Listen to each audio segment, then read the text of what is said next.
ஏற்கனவே போராடி பெற்ற உரிமைகளை பூரா இன்றைக்கு எல்லா அரசாங்கங்களும் புதைக்கிறது. சமூக பாதுகாப்பு, நீங்க சமூக பாதுகாப்புனா என்ன? சமூக பாதுகாப்புனா ஏற்கனவே பணியில் இருக்கக்கூடிய தொழிலாளர்கள் அவர்கள் பணிபுரிந்த காலத்தில் ஊதியம் இருக்கு. இந்த ஊதியத்துக்கு மேல அவர்கள் பணி ஓய்வு பெறும் பொழுது ஓய்வு காலத்தை அவர்கள் நிம்மதியாக கழிக்க வேண்டும்.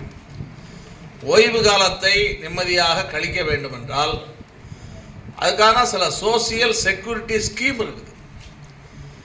வருங்கால வைப்பு நிதி சட்டம், பணிக்கொடை பட்டுவாடா சட்டம், ஓய்வூதியம்.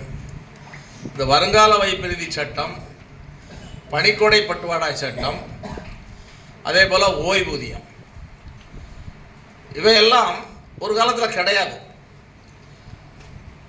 ஒரு காலத்து தொழிலாளர்கள் இதையெல்லாம் வேண்டும் என்று போராட்டம் நடத்தினாங்க. இன்றைக்கு நாம் போராடி எந்த சட்டத்தையும் வாங்கல. இன்றைக்கு இருக்கக்கூடிய தொழிலாளிகள் போராடி எந்த சட்டத்தையும் வாங்கினார்கள்?